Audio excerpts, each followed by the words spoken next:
Hey, everybody! How you all doing? I am here with a special television review, and I come on to strike while the iron is hot. So, as you know, in a couple, in like just about a few weeks from now, the brand new Yellowstone spinoff is about to premiere, and believe it or not, for the past few months, I've been actually going back and rewatching all the Yellowstone, not just that, but some of the spinoffs as well. So yeah, I wanted to do that and get a feel of that. Now, I've already seen a few episodes before, but I never actually watched the whole series in its entirety. But after all that, so man, I just wanted to figure out what is it that makes Yellowstone just resonate with everybody. Why do people love it? Well, I'm going to say this right now. To me, it appeals to the blue-collar, hardworking American, especially the ranch hands. And I've heard real ranch hands say that, yeah, this is what life is like on a daily basis. Like, they get up at the crack of dawn, they saddle up, they get a cup of coffee, they saddle up, mount their horse, they tend to the flock and do the cattle, they clean the stables. There's like a whole list and a whole schedule how they do it, and they rinse and repeat almost every day. And that's what you get in the show, like especially when you see people beyond just the Dutton family.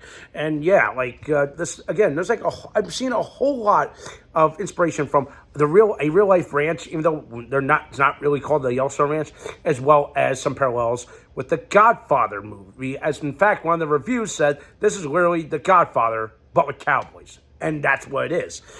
And I'm seeing a whole lot of that, especially when it comes to the cowboy style justice. There's a whole lot of definitely crazy things that happen throughout the course of 5 seasons. Even though season 5 was technically broken into 2 parts, and some people say it's considered 6, but no, it's considered 5. There's 5 seasons, guys. But anyway, yeah, there's a lot I can compare and contrast to the Godfather world, and at the core of it all is, of course, Kevin Costner, who in my opinion was the best thing for the show, but was also the biggest detriment. And as it's been publicly known, he and Taylor Sheridan's relationship deteriorated over the course of the show, and then by halfway through season 5, he's gone. That's it. And not to mention, also, they had a whole production due to COVID, and you see that. And everyone says usually the last season, you can tell the quality takes a dip.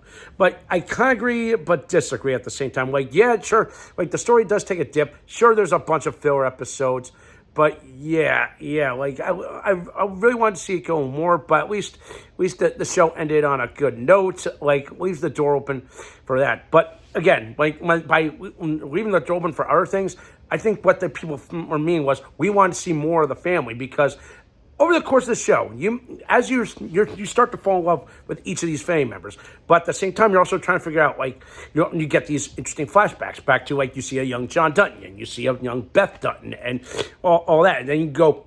And then the real prize was seeing a flashback all the way to the 1880s, where you see James Dutton, played by Tim McGraw, and this was the part where people were like, "Oh my God, that's Tim McGraw!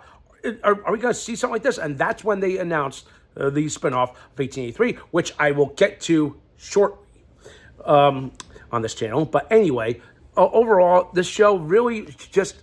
It's something for everybody. If you love The Godfather, you will enjoy this. And if you just love Kevin Costner, or if you just love the scene, this is the modern day Western.